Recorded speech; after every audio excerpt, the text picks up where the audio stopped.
अस्सलाम वालेकुम everyone, I hope you all are doing well. Previous video में मैंने ऑर्थोगोनैलिटी के बारे में कुछ फिज़िकल या थ्योरेटिकल एक्सप्लेनेशन को प्रेजेंट किया था। तो अभी कुछ चीज़ें उनमें मैंने मेजर मेंशन कर दी थी और कुछ मेजर चीज़ें आज हम मेंशन करेंगे, क्योंकि जो चीज़ें मैथमेटिकल वे से प्रेजेंट की जाती इनमें जो इन्फॉर्मेशन मौजूद होती है वो ज़्यादा ब्रॉडर होती है एज़ कम्पेयर टू हम अलग से जो थ्योरेटिकल एक्सप्लेनेशन स्पेसिफाई कर दें।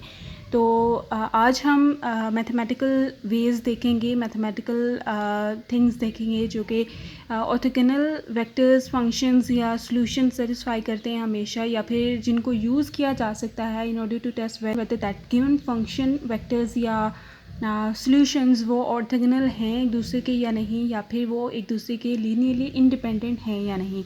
इन चीज़ों को हम कवर अप करेंगे। सो फर्स्ट थिंग फर्स्ट, सबसे पहले मैं एडिशन प्रॉपर्टी को मेंशन करना चाहती हूँ। एडिशन प्रॉपर्टी को, जो कि ऑर्थोगोनल वेक्टर्स, फंक्शंस या सॉल्यूशंस जो भी कहते हैं, जब भी मैं ऑर्थोगोनल क्वांटिटीज़ की बात करूँगी आपने मेनली ये देख लेना है कि सॉल्यूशंस, स्टेट्स, वेक्टर्स, फंक्शंस, ये सारी चीज़ों के बारे में हम बात कर रहे हैं। इस तरह की क्वांटिटीज़ जो हम मैथ्स में या फिज़िक्स में ज़्यादातर डील कर रहे होते हैं। तो अगर टू क्वांटिटीज़ या टू और मोर क्वांटिटीज़ एक दूसरे के ऑर्थोगोनल हैं, then there any kind of linear combination, कोई भी उनका possible kind of linear combination कभी भी इस कंडीशन को सेटिस्फाई नहीं करेगा। Like let's say y1 solution vector या स्टेट है या कुछ भी है, ठीक है, y2 इज इक्वल्स टू 0। तो अगर y1 and y2 are orthogonal to each other, then they will never satisfy this equation. They will never satisfy this equation except for c1 is equals to c2 is equals to 0. कि जब तक c1 and c2 identically सिमुल्टेनियसली zero नहीं हो जाते, तब तक ये equation satisfy नहीं हो सकती अगर y1 and y2 are orthogonal to each other. इसमें c1 and c2 are some constants, और इस इक्वेशन की सेटिस्फेक्शन बताती है कि अगर ये इक्वेशन सेटिस्फाई कर जाती है for some non zero c1 and c2 अगर सिमुल्टेनियसली ज़ीरो ना हो, ठीक है, उसके अलावा कोई स्टेट हो कि मतलब c1 अलोन ज़ीरो हो सकता है पर c2 देन ज़ीरो नहीं हो सकता।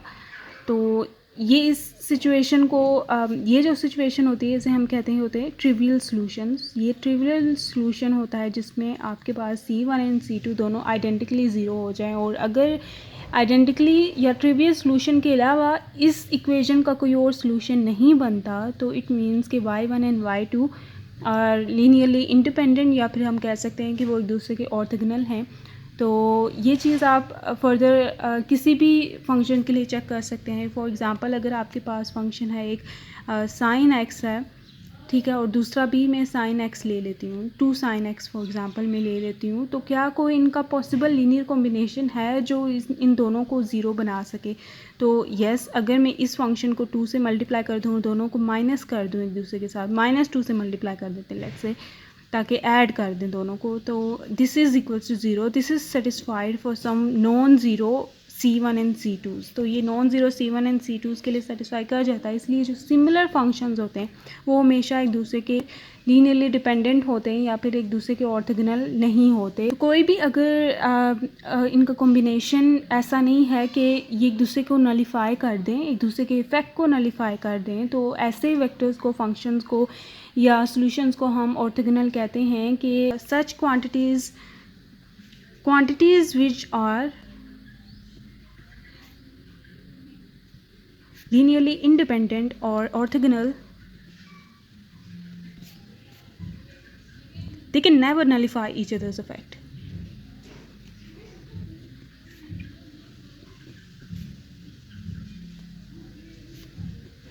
इफ़ेक्ट, तो ये कभी भी एक दूसरे के इफ़ेक्ट को नलीफाई नहीं कर सकते, ये कभी एक दूसरे को इफ़ेक्ट नहीं कर सकते। जैसे कि हमने ये बात देखी थी इस चीज़ को लेते हुए कि दे कैरी यूनिक इन्फॉर्मेशन। एक तो ये कि सिमिलर इन्फॉर्मेशन एक दूसरे को कैंसिल आउट कर सकती हैं, और दूसरी बात ये कि इनको सेपरेटली डील किया जा सकता है, क्योंकि ये एक दूसरे के ऊपर इफ़ेक्ट नहीं रखते, ये एक दूसरे को इन्फ्लुएंस नहीं करते। तो इन दोनों को आप सेपरेटली डील कर सकते हैं। जैसे कि एक्स डायरेक्शन को आप सेपरेटली ले सकते हैं, वाई डायरेक्शन को सेपरेटली ले सकते हैं। उन पे सारे ऑपरेशंस करने के बाद at the and just linear combination उनका फाइंड कर लिया। इसी तरह आप फंक्शंस के लिए कर सकते हैं। एक साइन एक्स आपके पास फंक्शन है, दूसरा कॉज एक्स फंक्शन है। कोई भी डेरिवेटिव्स परफॉर्म करने हैं आपने साइन एक्स पे अलग से कर लें, कॉज एक्स पे अलग से कर लें और एंड पे उनको just linear combination find out कर लें, ईजिली इस चीज़ को परफॉर्म कर सकते हैं। तो जो सबसे पहले हमने कंडीशन देख ली है वो यही है कि C1 and CY1 plus C2Y2 is equals to 0. If this satisfies, then the Y1 and Y2 will be linearly dependent on each other, या फिर वो एक दूसरे के ऑर्थोगोनल नहीं होंगे। अगर ये सेटिस्फाई नहीं करती तो हम कहते हैं कि ये फिर लीनियरली इंडिपेंडेंट होगी या फिर वो ऑर्थोगोनल सॉल्यूशंस या वेक्टर्स या फंक्शंस होंगे।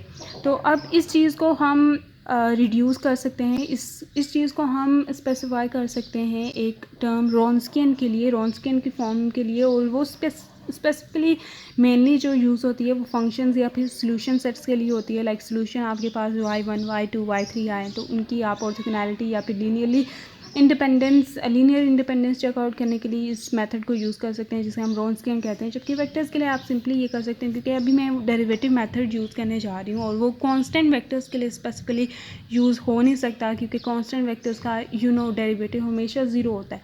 तो उनके लिए मैं ये मेथड नहीं कहूँगी। कांस्टेंट वेक्टर्स के लिए हम स्केलर प्रोडक्ट का मेथड यूज़ करते हैं, वो हम नेक्स्ट उससे डिस्कस करेंगे। उस स्केलर प्रोडक्ट के कंसेप्ट से ही हम आगे मूव आउट करते हुए फंक्शंस के लिए एक बहुत ही जनरल और ब्रॉडर कंसेप्ट लाएंगे। जो वो मेथड बहुत ज़्यादा यूज़ होता है। ये सारे इक्वली इम्पॉर्टेंट है लेकिन फ़िज़िक्स में जो आप ज़्यादा इनकाउंटर करेंगे सारे ही करेंगे, तो सारे के सारे आपको सबका सब पता होना चाहिए। सो अब ये C1y1 plus C2y2 is equals to 0। अब इसमें C1 and C2 as I told you कि ये सब कॉन्स्टेंट्स हैं।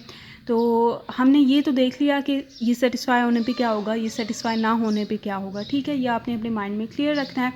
तो they can never nullify each others effect, they can never add up to give null vector, they can never. Okay, C1 और C2 की कोई भी वैल्यू इन दोनों को सब्ट्रैक्ट करके या ऐड करके उसे ज़ीरो नहीं बना सकती। C1 and C2 are some constants, Y1 और Y2 फंक्शंस, वेक्टर एक्सेट्रा, वही बातें।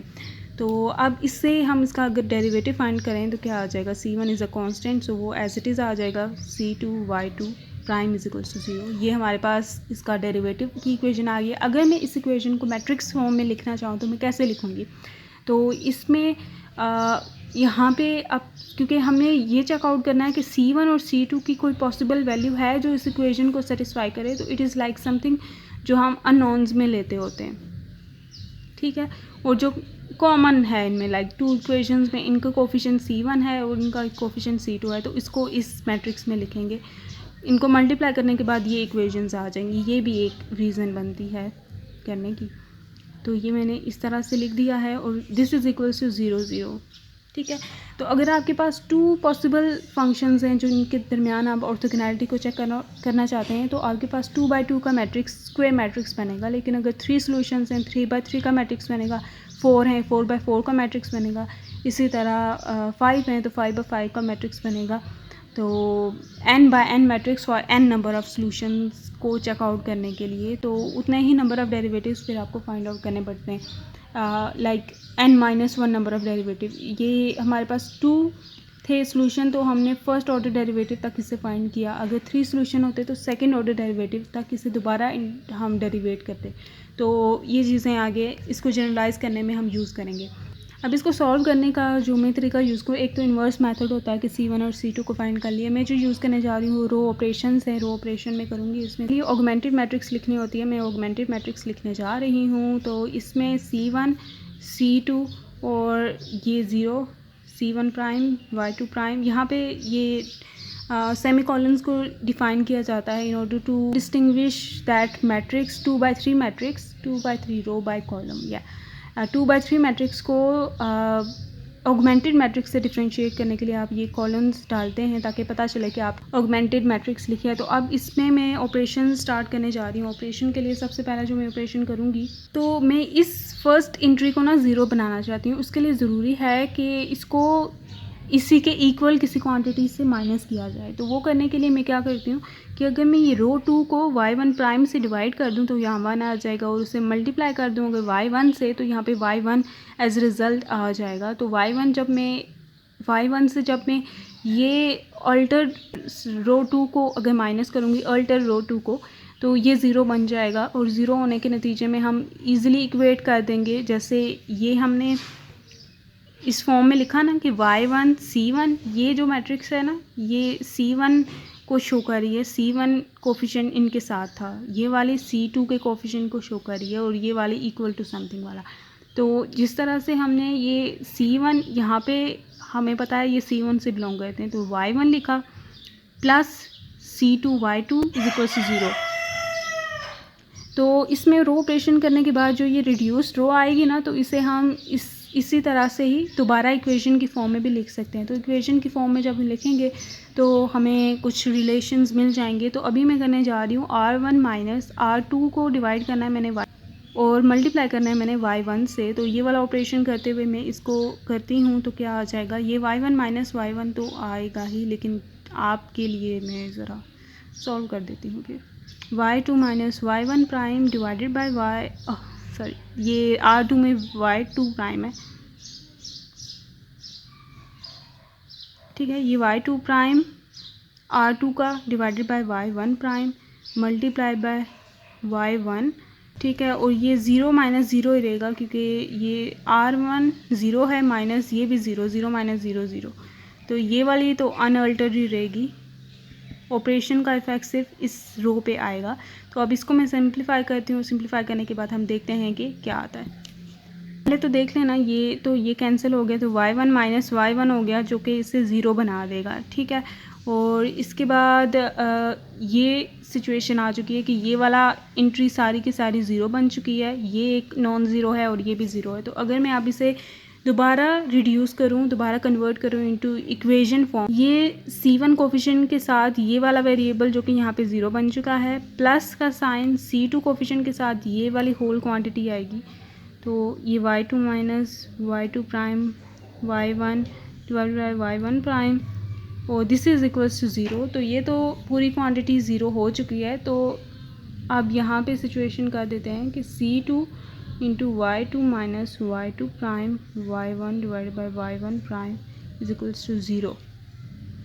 अब मैं इसे इक्वेशन फॉर्म में तो लिख चुकी हूँ, लेकिन अब हमें क्या करना है उसको क्लियर आउट करने के लिए मैं पहले लीनियर अलजेब्रा का रेफरेंस देना चाहती हूँ कि लीनियर अलजेब्रा से हम जानते हैं कि अगर एक रो कम्प्लीटली नल बन जाए, ठीक है, सारे के सारे इसके मेंबर्स नल हो जाएं, ठीक है, तो ये थ्योरम है कि तब फ्री वेरिएबल जनरेट हो जाते हैं। आप इसे चेकआउट भी कर सकते हैं। अगर हम इसके सॉल्यूशन c1 और c2 निकालेंगे, अगर ये ज़ीरो बन गया तो c1 एंड c2 की जो वैल्यूज़ आएंगी वो एक दूसरे के इंटीग्रल मल्टीपल या समथिंग लाइक दैट आएगी, कुछ मल्टीपल टाइम्स c2 आ जाएगी। तो आपके पास डिपेंडेंट सॉल्यूशंस आ जाएंगे c1 एंड c2 के,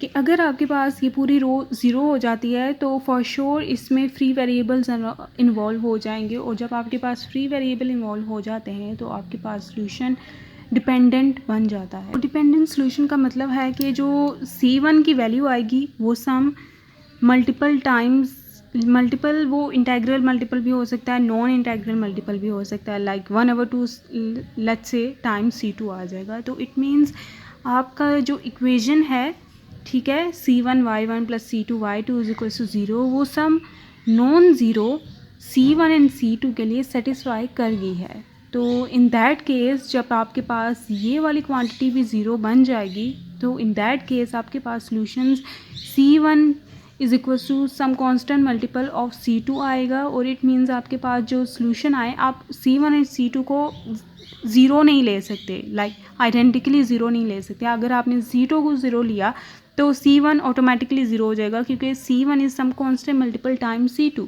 तो आप ज़ीरो नहीं ले सकते, जो कि ट्रिवियल सॉल्यूशन आप नहीं ले सकते। तो ट्रिवियल सॉल्यूशन अगर होता तो वो इंडिपेंडेंसी को शो कर देता कि सिर्फ अगर ट्रिवियल सॉल्यूशन पॉसिबल होता। लेकिन अगर ये क्वांटिटी ज़ीरो हो जाती है तो ये वाली चीज़ सेटिस्फाई हो जाएगी, और ये सेटिस्फाई हो जाती है तो इट मीन्स के c1 y1 plus c2 y2 is equal to zero. This equation is satisfied for some non zero c1 and c2। Zero के लिए भी तो सेटिस्फाइड है, लेकिन ज़ीरो के अलावा भी कुछ values of c1 and c2 है जिस पे वो सेटिस्फाइड हो जाएगा। तो if this participant is equals to zero then the solution या फिर then the y1 and y2 will be linearly dependent on each other, या फिर वो ऑर्थोगोनल नहीं होंगे।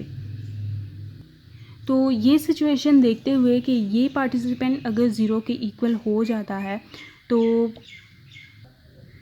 तो आपके पास डिपेंडेंट सॉल्यूशंस आएंगे। डिपेंडेंट सॉल्यूशंस मींस के हम ऐसी कंडीशन को निकाल सकते हैं कि अगर वो सेटिस्फाई हो गई तो y1 and y2 will not be orthogonal, या फिर वो लीनियरली डिपेंडेंट होंगे। तो अगर सेटिस्फाई ना हुई तो वो लीनियरली इंडिपेंडेंट होंगे। तो इस तरह की कंडीशन को हम रॉन्स्कियन कहते हैं। हम अभी इसको रिड्यूस करने जा रहे हैं ऑन रॉन्स्कियन फॉर्मूला। आपने अच्छा ये बात भी याद रखनी है कि यहाँ पे y1 और y2 भी आप नल नहीं ले सकते। लाइक नल के लिए आप क्या रिजल्ट निकालना चाहेंगे, y1 and y2 should not be null vector and c1 and c2 should not be null vector too. तो ये सिचुएशन बनी थी कि अगर ये ज़ीरो हो गया तो मैंने वो सारी एक्सप्लेन की हैं चीज़ें। तो अब इसे हम फर्दर सॉल्व आउट करते हैं। तो ये अगर मैं एलसीएम ले लूँ तो ये ऐसा काम बन जाएगा इसका, ठीक है। और अगर मैं इसे इसको पहले लिख लेती हूँ y1 को, क्योंकि इक्वल टू ज़ीरो है, तो अगर मैं कॉमन ले लूँ मतलब माइनस भी कॉमन ले लूँ तो भी ये मतलब दोनों इक्वलेंट हैं क्योंकि they are equal to zero. So it doesn't matter कि मैं अगर इसमें से -1 कॉमन ले लूँ और ये माइनस जाके ख़त्म हो जाएगा, ठीक है। तो अब मैं इसको लिख सकती हूँ एज अ डिटर्मिनेंट। डिटर्मिनेंट का होता है ना कि फर्स्ट पार्टिसिपेंट, ठीक है, मल्टीप्लाई बाय सेकंड पार्टिसिपेंट जो यहाँ पे y2 प्राइम होगा, ठीक है, y1 y2 प्राइम, फिर माइनस का साइन आता है, फिर इस तरह की मल्टीप्लिकेशन होती है। तो यहाँ पे मैं y2 ले लेती हूँ और यहाँ पे y1 प्राइम। यहाँ पे मैं y1 प्राइम भी ले सकती थी, y1 प्राइम ले लेते हैं ताकि एक ही रो में एक जैसे हो जाएं, ठीक है। तो यहाँ पे y2 आ जाएगा, ठीक है। तो या फिर ठीक है, एक रो की बात होगी। तो ये डिटर्मिनेंट, इस डिटर्मिनेंट को हम रॉन्स्कियन कहते हैं, ठीक है। This determinant is called as Wronskian. और ये 2/2 के लिए है। 2/2 मीन्स के 2 अगर आपके पास नंबर ऑफ़ सॉल्यूशंस या 2 फंक्शंस हैं जिनकी आप ऑर्थोगोनैलिटी या फिर ये सारी चीज़ें देखना चाह रहे हैं। तो नेक्स्ट अगर ये रॉन्स्कियन, हमने अभी कंडीशन बताई थी कि ये अगर ज़ीरो के इक्वल हो जाता है तो y1 and y2 will B dependent या फिर they will not be orthogonal, ठीक है। और अगर ये कंडीशन सेटिस्फाई नहीं करती, like w is not equals to zero, तो आपके पास जो y1 एंड y2 हैं they will be independent of each other, या फिर वो ऑर्थोगोनल होंगे। तो इस तरह से हमने इस चीज़ को डिफ़ाइन कर दिया है। अब अगर हमारे पास नंबर ऑफ़ सॉल्यूशन ज़्यादा हैं तो हम इस चीज़ को कैसे लिखेंगे। जैसे मैंने बताया था कि मैट्रिक्स ये y1 है, ठीक है सारे, तो ये y1 डबल प्राइम और ये जाते जाएंगे, और स्क्वायर मैट्रिक्स है ना, तो ये जाएगा अप टू y1 ही होगा, लेकिन इसका जो डेरिवेटिव होगा वो n-1 होगा। ये जैसे मैंने आपको बताया था कि n-1 टाइम डेरिवेटिव चाहिए होगी, जितने ज़्यादा अगर nth अगर आपके पास nth फंक्शंस हैं, वेक्टर्स हैं, ठीक है। तो ये y2 prime, y2 double prime, ये भी जाते जाते y2 n-1 डेरिवेटिव तक जाएंगे, और ये yn तक जा रहे हैं, ठीक है। तो ये yn का प्राइम, yn का डबल प्राइम, और ये जाते जाते yn का n-1। तो ये एक जनरल टर्म है रॉन्स्कियन की। If this term is equal to zero dependent solutions, अगर this is not equal to zero independence, या फिर जिसे हम कहते हैं ऑर्थोगोनल होंगे सॉल्यूशंस।